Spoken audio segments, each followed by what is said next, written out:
Hello everyone, I hope you all are doing well. तो अभी हमारे चैनल पे हम शुरू करने वाले हैं chapter 9 of class 12, that is biotechnology principles and processes.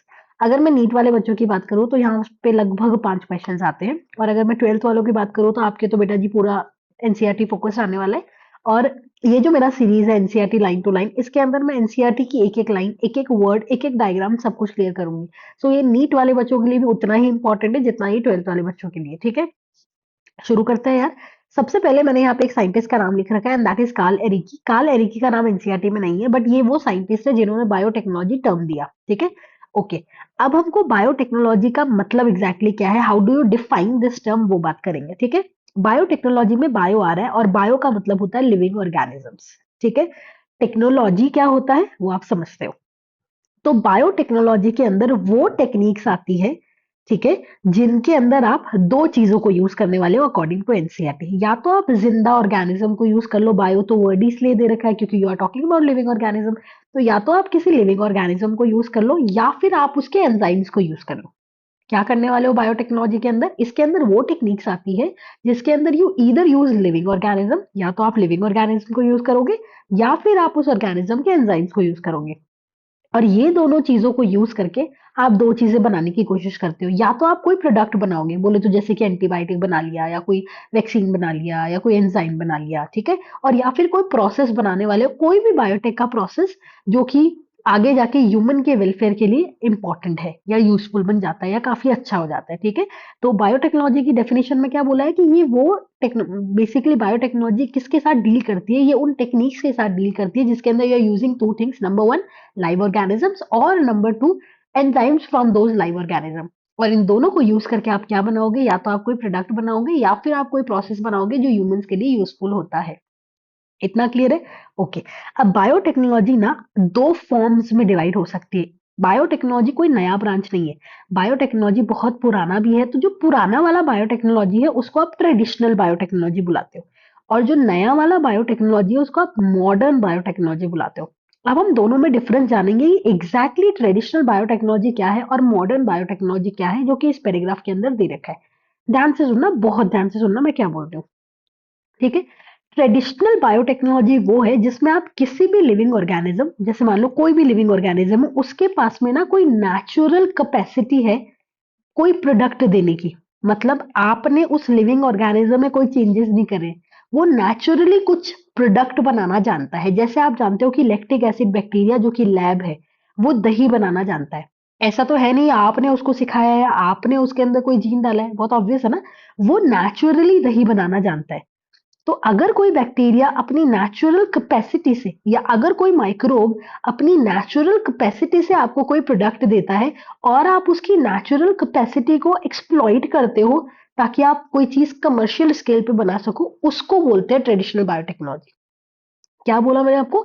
Traditional biotechnology के अंदर आप माइक्रोब्स के नेचुरल कैपेसिटी को यूज करते हो। You are not doing any sort of change in that particular microbe. आप उस माइक्रोब में कोई बदलाव नहीं कर रहे हो, उसके अंदर नेचुरली कोई कैपेसिटी है कि वो आपको कोई प्रोडक्ट बना के दे दे। जैसे मैंने दही का एग्जांपल दिया, कर्ड मेकिंग हो गया। ठीक है, इसके अलावा आप सेकेरोमाइसिस सेरिविशिया को जानते हैं, वो आपको ब्रेड बनाने में हेल्प करता है क्योंकि वो CO2 प्रोड्यूस करता है, तो आपकी ब्रेड फ्लफी हो जाती है, आपने माइक्रोब्स में पढ़ा है। उसके अलावा वाइन मेकिंग है, जब भी कोई माइक्रोब जो है, ठीक है, जैसे ईस्ट हो गया, ईस्ट जब फर्मेंटेशन करती है तो वो क्या बना के देती है, उसका one of the by product होता है अल्कोहल। तो आपको वाइन मेकिंग में हेल्प करता है। इसके अलावा बहुत सारे ऐसे माइक्रोब्स हैं जो आपको अलग अलग तरीके के एसिड बना के देते हैं। बहुत सारे माइक्रोब्स ऐसे हैं जो नेचुरली आपको एंटीबायोटिक बना के देते हैं। तो उनमें माइक्रोब्स में आपने कोई चेंजेस नहीं करे, वो माइक्रोब्स के पास में नेचुरल कैपेसिटी, नेचुरल कैपेबिलिटी है वो प्रोडक्ट आपको बना के देने की। ठीक है, तो अगर आप किसी भी ऑर्गेनिज्म में कोई चेंजेस नहीं कर रहे हो, बस आप उसकी नेचुरल कैपेसिटी को यूटिलाइज करके कोई प्रोडक्ट बनाते हो, that is traditional biotechnology. I hope आपको क्लियर हुआ। अब आता है मॉडर्न बायोटेक्नोलॉजी।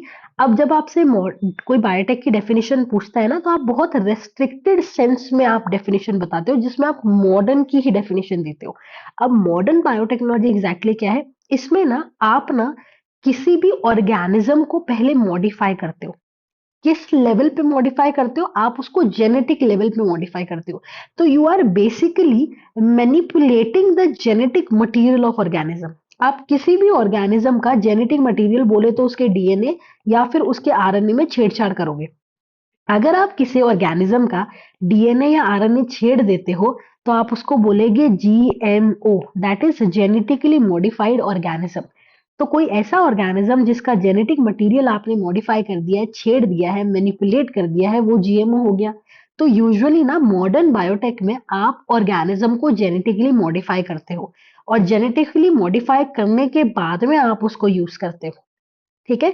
तो बेसिकली मॉडर्न बायोटेक में हम जेनेटिक मैनिपुलेशंस करते हैं, हम सेल्स को इम्प्रूव करके उनको फ्यूज करवाते हैं। ठीक है? हम किसी भी ओल्ड बायोटेक्नोलॉजी के प्रोसेस में इम्प्रूवमेंट भी कर सकते हैं with the help of modern biotech. For example जैसे मेरे को ना मेरा इंसुलिन बनाने वाला जीन ई कोलाई में डालने का है। तो ई कोलाई के पास में नेचुरली इंसुलिन प्रोड्यूसिंग जीन नहीं है भाई, नहीं है। उसके पास कहाँ से आएगा ह्यूमन जीन इंसुलिन? तो ठीक है, तो आप ना अपना इंसुलिन वाला जीन ई कोलाई में डाल देते हो। अब आपने ई कोलाई को क्या कर दिया, जेनेटिकली मॉडिफाई कर दिया। अब वो ई कोलाई तुमको तुम्हारा इंसुलिन बना के दे रहा है। कैसे? आपने ई कोलाई को जेनेटिकली मॉडिफाई करा, जेनेटिकली मॉडिफाई करने के बाद में अब वो आपको इंसुलिन बना के दे रहा है। तो that means after manipulating the genetic material of E. coli you are able to synthesize your product। तो कहने का मतलब यही है बच्चे कि मॉडर्न बायोटेक में आप जेनेटिक मैनिपुलेशन करते हो, सेल को मतलब मॉडिफाई करके मैनिपुलेट करके फिर उनको फ्यूज भी करवाते हो सकता है आप ट्रेडिशनल बायोटेक के किसी मेथड को इम्प्रूव करते हो। ये सारी चीजें मॉडर्न बायोटेक में की जाती है। One of the example can be on insulin production. I hope आपको दोनों फॉर्म्स ऑफ बायोटेक क्लियर हुए। ठीक है, अब आते हैं एनसीईआरटी पे। एनसीईआरटी क्या बोल रही है? पहले तो I am so sorry for my voice, मेरे को जुकाम हो रखी है, तो अगर जस्ट इन केस अगर थोड़ा सा है तो प्लीज थोड़ा सा झेल लो, है ना। आगे सुनते हैं। ठीक है, तो इन्होंने क्या बोला, इन्होंने ऐसे बोला है कि कोई भी माइक्रोब मीडिएटेड प्रोसेस है, मतलब माइक्रोब की वजह से कोई प्रोसेस हो रहा है, जैसे कर्ड मेकिंग है, ब्रेड मेकिंग है, वाइन मेकिंग, ये सब भी एक फॉर्म ऑफ बायोटेक्नोलॉजी है। पर वो कौन सा फॉर्म है? ट्रेडिशनल फॉर्म है। लेकिन आज ना हम बायोटेक्नोलॉजी को बहुत ही रेस्ट्रिक्टेड सेंस में इस्तेमाल में लेते हैं। यूजुअली हम उसको बोलते हैं कि वो प्रोसेसेस जिसमें किसी ऑर्गेनिज्म को जेनेटिकली मॉडिफाई किया जाता है ताकि आप कोई भी प्रोडक्ट लार्जर स्केल पे बना सको। ठीक है, जैसे आईवीएफ, इन विट्रो फर्टिलाइजेशन, जिसमें टेस्ट ट्यूब बेबी बनाया जाता है, वो भी क्योंकि उसमें सेल फ्यूजन टेक्निक्स यूज हो रही है, वो भी बायोटेक का पार्ट है। ठीक है, आप कोई बाहर सिंथेसाइज करवाते हो जीन, वो भी बायोटेक का पार्ट है। फिर वो जीन को बाहर बना के उसको यूज करते हो, वो भी बायोटेक है। आप बाहर कोई डीएनए वैक्सीन बनाते हो, जैसे जो जो पहला जनरेशन का वैक्सीन होता है ना, उसमें आप ऑर्गेनिजम्स को वीक करके आपकी बॉडी में डालते हो। फिर आपकी बॉडी में मेमोरी क्रिएट होती है और मेमोरी क्रिएट होने के बाद में सच में जब वो ऑर्गेनिज्म बीमारी करता है तो हमने तो एंटीबॉडी बना रखी है, हम तो उसकी धुआं उड़ा देंगे। ठीक है, लेकिन ऐसा थर्ड जनरेशन का वैक्सीन भी आता है। तो एक एडवांस वैक्सीन आता है जिसमें आप उस कॉजल ऑर्गेनिज्म का सिर्फ डीएनए डालते हो, दैट इज डीएनए वैक्सीन। तो वो भी बायोटेक का पार्ट है। ठीक है, कोई जीन खराब हो गया किसी का, वो जीन को सही करना by the help of gene therapy, वो भी बायोटेक का पार्ट है। ठीक है, तो इस पूरे पैराग्राफ से क्या क्वेश्चन आ सकता है, पहले तो वो सुनो। पहली चीज वो ये पूछ सकता है कि आप किस किस को यूज कर रहे हो, तो हम लाइव ऑर्गेनिज्म को यूज करते हैं या फिर हम उसके एंजाइम्स को यूज करते हैं। क्या दो चीजें बनाते हो? प्रोडक्ट बनाते हो, प्रोसेसेस बनाते हो। दो फॉर्म है, traditional form and modern form. तो ट्रेडिशनल फॉर्म में क्या क्या चीजें आती है वो याद रखना। ट्रेडिशनल फॉर्म में नेचुरली कोई कुछ बना रहा है, you are not doing any manipulation. और मॉडर्न के अंदर आप कोई ना कोई छेड़छाड़ कर रहे हो, तब जाके चीजें हो रही है। ठीक है, फिर आपसे पूछ सकता है कि इनमें से कौन सी चीजें नेचुरल है, कौन सी ट्रेडिशनल है, तो वो आपको ध्यान रखना है। ठीक है, क्लियर है? I hope that is clear. Okay, अब आता है एक ना एक बॉडी है, एक ऑर्गेनाइजेशन जिसका नाम है यूरोपियन फेडरेशन ऑफ बायोटेक्नोलॉजी। इन्होंने ना एक डेफिनेशन दी और डेफिनेशन में वो सिर्फ मॉडर्न बायोटेक की बात नहीं कर रहे, they are talking about both traditional and modern biotech. तो बहुत ही सुंदर सी लाइन दे रखी है कि ईएफबी ने जो डेफिनेशन दे रखी है उसमें ट्रेडिशनल व्यू भी आता है और मॉडर्न मॉलिक्यूलर बायोटेक्नोलॉजी का व्यू भी आता है। मतलब वो दोनों को इनकम्पास कर रहा है, दोनों को इन्वॉल्व करके फिर डेफिनेशन दे रहा है। अब वो क्या बोलता है, वो ऐसे बोलता है कि बायोटेक्नोलॉजी में हमेशा दो चीजों की मतलब दो चीजों का मिलना होता है। So there is integration of number one natural science. ठीक है, जो नेचुरली साइंटिफिक चीजें या साइंटिफिक प्रोसेस कुछ हो रहा है उसको आप जोड़ दो किसके साथ? ऑर्गेनिजम्स के साथ, उनके सेल्स के साथ, सेल्स के पार्ट्स के साथ, या फिर कोई भी मॉलिक्यूलर एनालॉग। मॉलिक्यूलर एनालॉग मतलब different forms of a molecule, ताकि आप क्या बना लो, प्रोडक्ट बना लो या कोई सर्विसेज बना लो। सर्विसेज मतलब कोई प्रोसेस बना लो, जैसे PCR is a service, PCR is a process, biotechnology का प्रोसेस है, करेक्ट। तो डेफिनेशन को रटना पड़ेगा, 12th बोर्ड वालों, आपको तो रटना ही पड़ेगा, ठीक है। तो ये क्या बोल रहा है, बायोटेक्नोलॉजी में किन किन दो चीजों का मिलान, मतलब मिलन किया गया है। इंटीग्रेशन किसका है, नेचुरल साइंस का, किस किस के साथ में, ऑर्गेनिजम्स के साथ में, उनके सेल्स के साथ में, उनके सेल्स के पार्ट्स के साथ में, और मोलिकुलर एनालॉग्स के साथ में, ताकि आप क्या बना लो, प्रोडक्ट्स एंड सर्विसेज। क्लियर है, सॉर्टेड है। इंट्रोडक्शन वाला पार्ट ओवर। चलो भाई, इंट्रोडक्शन बता दिया, कैसे क्वेश्चंस आएंगे वो बता दिए, ध्यान रखना। अब आगे बात करते हैं प्रिंसिपल्स ऑफ बायोटेक्नोलॉजी की। बायोटेक्नोलॉजी का सिद्धांत क्या है, क्या बेस है, किस पे काम करता है।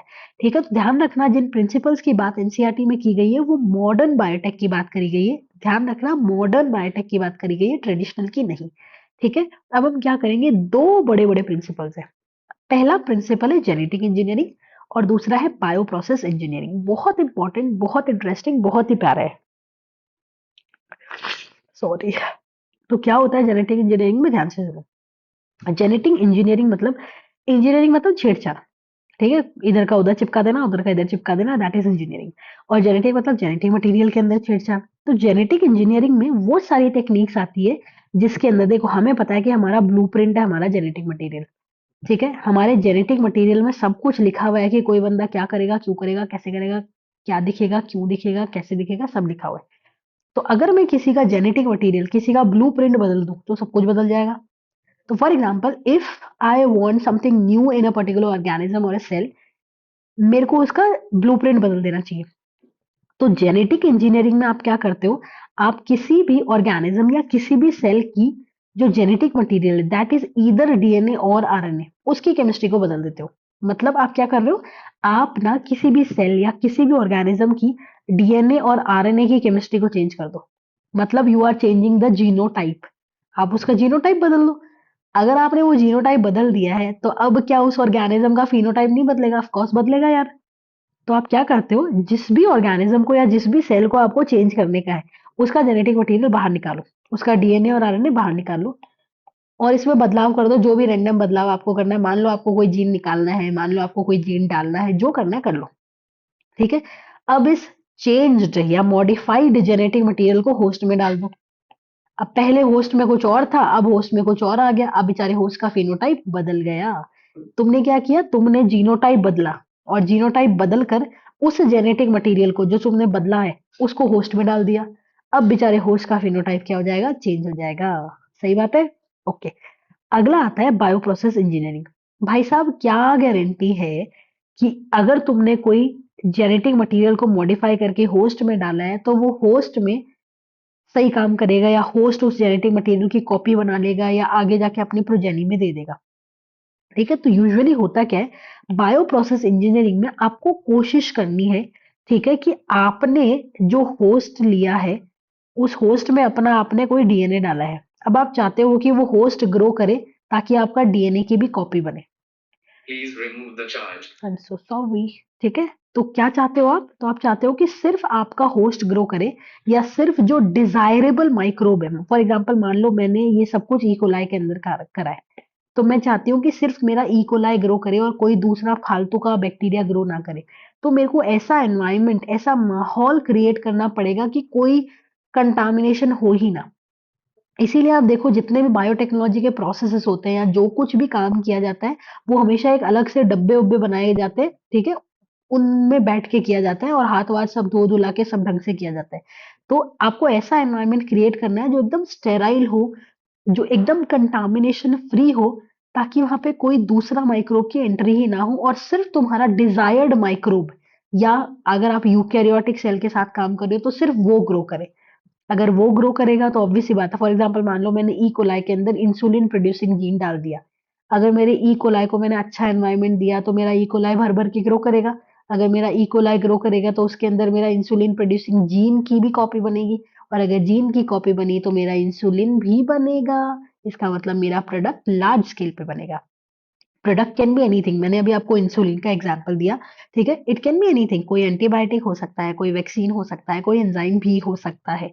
तो बायो प्रोसेस इंजीनियरिंग में आपने क्या करा, आपने एक स्टेराइल एम्बियंस, एक स्टेराइल एनवायरनमेंट क्रिएट कर दिया है जितने भी केमिकल इंजीनियरिंग के प्रोसेस है उसमें, ठीक है, ताकि सिर्फ कौन ग्रो करे, सिर्फ आपका डिजायरेबल माइक्रोब, या अगर आप यूकैरियोटिक सेल के साथ काम कर रहे हो तो वो ही ग्रो करे और कोई फालतू का कचरा या फालतू का कचरा माइक्रोब ना ग्रो करे, ताकि आप लार्ज स्केल पे अपना प्रोडक्ट बना सको। Product can be anything, antibiotic, vaccine और एंजाइम। क्लियर हुआ? वापस सुनना, बायोटेक की टेक्निक में दो चीजें हैं, genetic engineering and bio process engineering, जिसको आप केमिकल इंजीनियरिंग प्रोसेस भी बुलाते हो। जेनेटिक इंजीनियरिंग में आपने डीएनए के साथ में या आरएनए के साथ में छेड़छाड़ कर दी, वो जो छेड़ा हुआ डीएनए आरएनए है वो आपने होस्ट में डाल दिया, क्योंकि आपने उसका जीनोटाइप चेंज करा, बेचारे का फिनोटाइप भी चेंज हो जाएगा। बायो प्रोसेस इंजीनियरिंग में क्या है, वो जो होस्ट है उसको ऐसा माहौल दो, ऐसा एनवायरनमेंट दो कि भाई साहब वो भर भर के ग्रो करे। अगर वो भर भर के ग्रो करेगा तो तुम्हारे जीन का एक्सप्रेशन भी भर भर के होगा, फिर तुमको तुम्हारा प्रोडक्ट भी भर भर के ही मिलेगा। क्लियर है? चलो भाई। अब आगे बढ़ते हैं। अब हम बात कर रहे हैं, ये सारी बातें हमने कर ली। अब यहाँ पे ना बहुत, ये पैराग्राफ बहुत ही सुंदर पैराग्राफ है। इस पैराग्राफ में ना उन्होंने एसेक्सुअल रिप्रोडक्शन और सेक्सुअल रिप्रोडक्शन को कंबाइन कर रखा है, ध्यान से सुनना। अब वो ऐसे बोलता है कि देखो, एसेक्सुअल रिप्रोडक्शन ना बहुत सिंपल है, ज्यादा एनर्जी वेनर्जी नहीं लेता, फिर भी लगभग सारे ऑर्गेनिज्म अब सेक्सुअल रिप्रोडक्शन करने की तरफ बढ़ रहे हैं। उसका सबसे बड़ा रीजन है वेरिएशन। एसेक्सुअल रिप्रोडक्शन बोलता है कुछ भी हो जाए भाई साहब, मैं अपना जेनेटिक इंफॉर्मेशन प्रिजर्व करके रखूंगा, मेरे को उसमें कुछ नया नहीं चाहिए। ठीक है, अगर मेरा जेनेटिक इंफॉर्मेशन ऐसा था तो मेरे को आगे ऐसा ही भेजने का है, मुझे इसमें कोई बदलाव नहीं चाहिए। ठीक है, तो एसेक्सुअल रिप्रोडक्शन कोशिश करता है कि जेनेटिक इंफॉर्मेशन प्रिजर्व्ड रहे, जैसी है वैसी की वैसी ही रहे। वहीं पे on the other hand sexual reproduction कोशिश करता है कि जेनेटिक इंफॉर्मेशन प्रिजर्व तो रहे, साथ साथ में कुछ नया भी आए, मतलब वो वेरिएशन को परमिट करता है। ठीक है, वो कोशिश करता है, सेक्सुअल रिप्रोडक्शन में दो बंदे हैं, बंदा ए मतलब एक फीमेल है एक मेल है, दोनों जब कंबाइन होंगे तो एक नया बच्चा बनेगा जिसका यूनिक कॉम्बिनेशन होगा जीन्स का। फिर अगर उनका दूसरा बच्चा बना उसके पास में भी यूनिक कॉम्बिनेशन ऑफ जीन होगा, तीसरा बच्चा बना उसके पास में भी यूनिक कॉम्बिनेशन ऑफ जीन होगा। इसका मतलब सेक्सुअल रिप्रोडक्शन में हमेशा देयर वुड बी वेरिएशन, और हमेशा कोई ना कोई यूनिक कॉम्बिनेशन बनता है जीन्स का। ठीक है, और हो सकता है वो जो यूनिक कॉम्बिनेशन है वो उस बंदे के लिए, उस ऑर्गेनिज्म के लिए भी यूजफुल हो और पूरी पॉपुलेशन के लिए भी यूजफुल हो। कल को जाके वो ऑर्गेनिज्म अपनी पॉपुलेशन तो बनाएगा ही ना। तो कहने का मतलब ये है कि एसेक्सुअल रिप्रोडक्शन जेनेटिक इंफॉर्मेशन को प्रिजर्व करता है, बचा के रखता है, ताकि मतलब कोई वेरिएशन नहीं आएगा तो बचा हुआ ही रह गया ना सब कुछ। और सेक्सुअल रिप्रोडक्शन बोलता है मेरे को बचानी तो है, मतलब ऐसा नहीं है कि मैं सब कुछ ही तोड़ ताड़ कर दूंगा। उसने बोला हाँ मुझे जेनेटिक इन्फॉर्मेशन प्रिजर्व करनी है, पर एक सर्टेन लेवल तक ही प्रिजर्व करनी है, उसके अलावा मुझे सेकंड चीज चाहिए, वो है वेरिएशन। और जब वेरिएशंस आते हैं वो इसीलिए आते हैं क्योंकि there is always unique combination. जब ए और बी मिलेंगे तो जो नया सी बनेगा उसके अंदर there would be certain new combination जो इन दोनों के मिलने से बने हैं। और वो जो नए कॉम्बिनेशन बने हैं वो हो सकता है उस ऑर्गेनिज्म के लिए भी यूजफुल हो और पूरे पॉपुलेशन के लिए भी यूजफुल हो। क्लियर हुआ? ये यहाँ पे दिया हुआ है। ठीक है, डन। अब ना दो बातें कर रखिए कि एक ट्रेडिशनल हाइब्रिडाइजेशन प्रोसीजर है जो हम प्लांट या एनिमल में यूज करते हैं, उसमें एग्जैक्टली होता है क्या, मान लो तुम्हारे पास दो प्लांट है, plant A and plant B. ये प्लांट ए की यील्ड बहुत बढ़िया है पर ये बीमार बहुत होता है बेचारा। ठीक है, और ये वाला बीमार नहीं होता पर इसकी यील्ड बहुत खराब है, बहुत ही खराब। तो तुम चाहते हो कि इन दोनों को कंबाइन करके एक सी प्लांट बना लिया जाए जिसकी यील्ड भी अच्छी है और जो बीमार भी कभी नहीं होता। ठीक है, तो तुम इन दोनों प्लांट को क्या कराओगे, फ्यूज करा दोगे, आर्टिफिशियल ब्रीडिंग करा दो और तुमको सी मिल जाएगा। पर भाई साहब बिल्कुल गारंटी नहीं है कि इस सी के अंदर दोनों के अच्छे कैरेक्टरिस्टिक ही आएंगे, हो सकता है बुरे वाले आ जाए, ये भी चांसेस है। तो कहने का मतलब ये है कि जब भी आप कोई ट्रेडिशनल हाइब्रिडाइजेशन प्रोसीजर यूज करते हो, पुराना प्रोसीजर जिसमें आप सेलेक्ट नहीं कर पा रहे हो कि कौन सा जीन जाएगा, उसके अंदर आपका डिजायरेबल और अनडिजायरेबल जीन दोनों जाते हैं। जो मैंने अभी आपको बताया ए और बी वाले में बिल्कुल गारंटी नहीं है कि सी वाला हमेशा ऐसा ही बनेगा कि उसकी यील्ड भी अच्छी आए और वो बीमार भी कभी ना हो। ठीक है, हो सकता है उसमें दोनों ही बुरे कैरेक्टरिस्टिक आ जाए। तो इसका मतलब सी के अंदर डिजायरेबल या अनडिजायरेबल जीन दोनों ही जा सकते हैं, चांस फैक्टर है। लेकिन वहीं पे जब आप जेनेटिक इंजीनियरिंग की टेक्निक यूज करते हो, वहां पे हमने ये जो कमी थी ना, इसकी कमी क्या थी कि डिजायरेबल और अनडिजायरेबल जीन दोनों जा रहे थे, वो कमी को हम ओवरकम कर सकते हैं जेनेटिक इंजीनियरिंग की टेक्निक से। उसमें हम क्या करते हैं, उसमें हम कोशिश करते हैं कि सिर्फ हमारी इच्छा का जीन निकाला जाए और उस ऑर्गेनिज्म में डाल दिया जाए, ताकि सिर्फ हमारी इच्छा का, हमारा डिजायर्ड जीन जो है वही ऑर्गेनिज्म में जाए और वही आगे जाके एक्सप्रेस करे। तो कहने का मतलब ये है कि जेनेटिक इंजीनियरिंग में आप अपनी इच्छा का जीन डाल सकते हो। आप अपनी इच्छा का जीन निकालो कहीं से और अपनी इच्छा का जीन उस होस्ट के अंदर डाल दो। तो ये सारी जो दिक्कत थी ना, जिसमें डिजायरेबल अनडिजायरेबल दोनों जा रहे थे, वो सारी दिक्कत किसने ठीक कर दी? जेनेटिक इंजीनियरिंग की टेक्निक ने सही कर दी। क्लियर हुआ कि नहीं? मैं जल्दी बता रहा हूँ। चलो, ये हो गई हमारी यहाँ की बात। अब आगे ध्यान से सुनना। होता क्या है, मान लो मेरे बंदे के मेरा कोई ऑर्गेनिज्म है, इकोलाई। ठीक है, ये अभी दिस इज ऑर्गेनिज्म जिसके ऊपर मैं काम कर रही हूँ, तो इस बंदे पे अपन काम कर रहे हैं और इसके पास में इसका जेनेटिक मटेरियल है ये, मान लो। ठीक है, डबल स्टैंडर्ड सर्कुलर डीएनए है। फाइन। अब क्या होगा, अब मान लो मेरा जीन ऑफ इंटरेस्ट है, मैंने कोई नया जीन ले लिया और मैंने इसके अंदर डाल दिया। ठीक है, क्योंकि मैंने इसके अंदर एक नया जीन डाला है, ये जो ग्रीन वाला है ना, ये एक नया जीन है, तो ये इस ई कोलाई के लिए एक एलियन पीस ऑफ डीएनए है। तो या तो मैं इसको एलियन डीएनए बोल दूं या फिर मैं इसको फॉरेन डीएनए भी बोल सकती हूँ। तो अब क्योंकि मैंने इसके अंदर नया जीन डाल दिया, तो अब मैं इसको ना आर डीएनए बुलाती हूँ।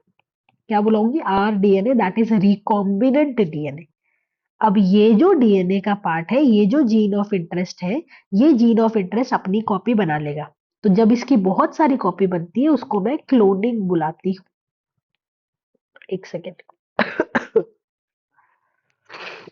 क्या बुलाएंगे बेटा जी? इसको क्लोनिंग बुलाएंगे।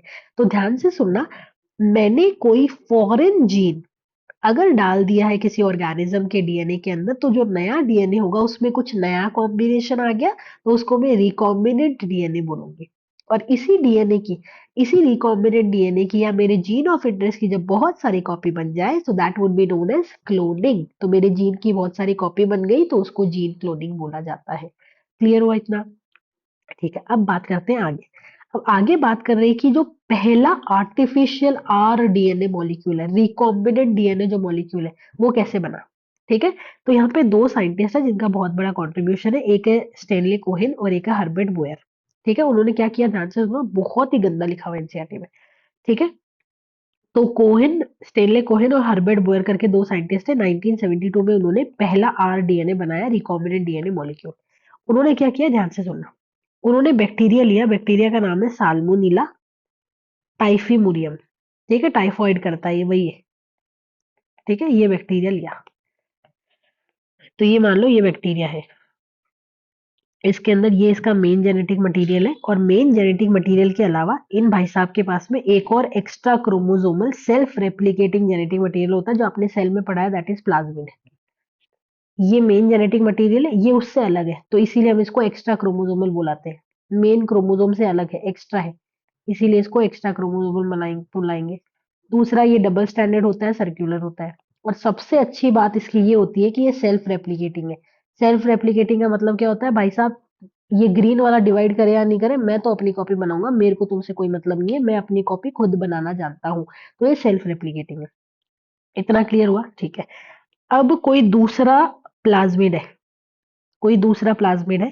ठीक है, और उसके अंदर एक यहाँ पे जीन है बहुत बढ़िया सा, और इस जीन का नाम है एंटीबायोटिक रेजिस्टेंट जीन।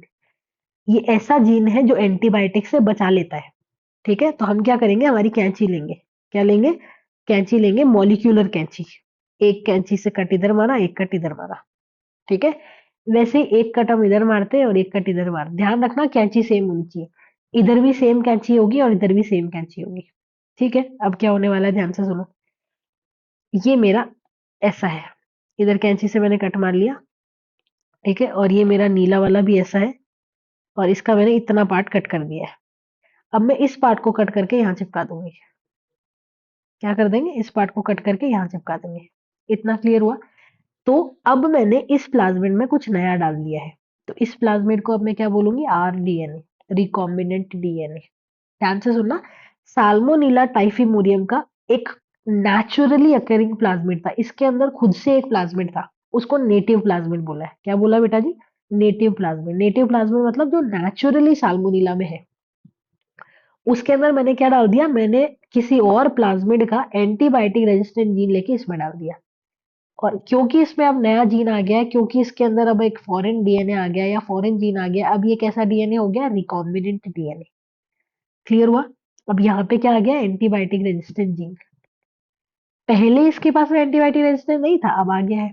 अब मैंने साल्मोनेला से मिलता जुलता एक और बैक्टीरिया लिया, आप भली भांति उसका नाम जानते हैं, दैट इज इकोलाई। और इस इकोलाई में मैंने क्या कर दिया? इस इकोलाई में मैंने इसको लिया और उठा के इधर डाल दिया। क्या करा? मैंने इस आर डीएनए को उठा के इकोलाई में डाल दिया। इकोलाई में नेचुरली कोई एंटीबायोटिक रेजिस्टेंट जीन नहीं होता है, नेचुरली नहीं होता। पर क्योंकि मैंने इसके अंदर आर डीएनए डाला है तो अब ये इकोलाई एंटीबायोटिक रेजिस्टेंट हो गया है। मतलब इकोलाई तो टुच्चा मुच्चा माइक्रोब है भाई, इसके पास में किसी एंटीबायोटिक के अगेंस्ट रेजिस्टेंस नहीं होती है। पर तुमने एक आर डीएनए क्रिएट किया और उसको अब इसके अंदर डाल दिया, अब ये इकोलाई एंटीबायोटिक से बच जाएगा। यही था कोहेन और बोहेर का एक्सपेरिमेंट। लैंग्वेज पढ़े एनसीईआरटी की, आई होप तुमको समझ में आ गया होगा। ठीक है, ध्यान से सुनना क्या बोल रही हूँ। इन्होंने ऐसे बोला है कि let us now focus on the first instance of construction of an artificial DNA molecule. इन्होंने बोला कि जो पहला रिकॉम्बिनेंट डीएनए बनाया गया था उसमें हमने एक एंटीबायोटिक रेजिस्टेंट जीन को लिंक करा था, किससे? एक नेटिव प्लाज्मिड से। आपने वो एंटीबायोटिक रेजिस्टेंट जीन किस में डाला था? साल्मोनेला टाइफीमोरियम के नेटिव प्लाज्मिड में। तो इसने ऐसे बोला कि हमने एंटीबायोटिक रेजिस्टेंट जीन लिया और साल्मोनेला टाइफीमोरियम के नेटिव प्लाज्मिड से जोड़ दिया। ठीक है, और वो प्लाज्मिड क्या होता है? ऑटोनोमसली, मतलब खुद ही रेप्लिकेट करने वाला circular extra chromosomal DNA. Stanley Cohen ने और बोयर ने एक्सपेरिमेंट 1972 में किया by isolating the antibiotic resistant gene. हमने भी तो आइसोलेट करा था, निकाला ही था कहीं से, नीले वाले से निकाला। ठीक है, और उसको कट कर लिया। ठीक है, और वो जीन कहाँ लगा हुआ था? प्लाज्मिड में लगा हुआ था, ऑब्वियस सी बात है, वो नीला वाला प्लाज्मिड था, उसमें से मैंने एक जीन कट कर लिया। ठीक है, और उसके अंदर रेजिस्टेंस थी किसकी? Antibiotic resistance. कटिंग किसकी हेल्प से करी तुमने? तुम्हारे कैंची की हेल्प से, जिसको मॉलिक्यूलर सिजर्स या रिस्ट्रिक्शन एंजाइम बोला है। ठीक है, अब वो जो कटा हुआ पीस ऑफ डीएनए है उसको हमने प्लाज्मिड डीएनए से डाल दिया। प्लाज्मिड डीएनए क्या करता है? ठीक है, प्लाज्मिड डीएनए को हम जीन टैक्सी बुलाते हैं। फॉर एग्जाम्पल जैसे वो क्या था, तुमने क्या करा? पिंक वाले के अंदर नीला वाला डाला था ना। ठीक है, तो वो जो तुम्हारा पिंक वाला है या जो नीला वाला है वो सब प्लाज्मिड है। प्लाज्मिड ना जीन टैक्सी बोले जाते हैं। जीन टैक्सी का मतलब क्या है कि भाई साहब यहाँ से तुम कोई जीन बिठा दो, तुम जहां बोलोगे मैं उस जीन को वहां पे डिलीवर कर दूंगा। तो यही तो हुआ था, तुमने पिंक वाले के अंदर ब्लू वाला डाला था और अब इसको तुमने इकोलाई में डाल दिया। अब ये वाला इकोलाई के अंदर डिलीवर हो जाएगा जीन, तो यही तो करा था उसने। तो जो आपका प्लाज्मिड है वो वेक्टर की तरह बिहेव करता है। वेक्टर का मतलब तुम उसमें जो जीन डालोगे ये वो जीन को जहां तुम बोलोगे वहां जाके डिलीवर करके आ जाएगा। बिल्कुल वैसे ही जैसे तुम्हारा मच्छर करता है मलेरियल प्लाज्मोडियम को डिलीवर। तुमको पता है कि मलेरिया किससे होता है? मलेरिया होता है प्लाज्मोडियम से। और ये प्लाज्मोडियम को उठा के पटकता कौन है तुम्हारी बॉडी के अंदर? मच्छर, फीमेल एनोफिलिस। तो वो भी तो वेक्टर की तरह बिहेव कर रहा है, ये इन्होंने बोला। अब इन्होंने ऐसे बोला कि ऑब्वियस सी बात है, तुमने क्या करा? यहाँ से एंटीबायोटिक रेजिस्टेंट जीन कट करके उस पिंक वाले के अंदर डाल दिया था। कैसे हुआ? हवा में थोड़ी हो गया। अगर कहीं पे कैंची यूज करी है तो ग्लू भी यूज करा होगा।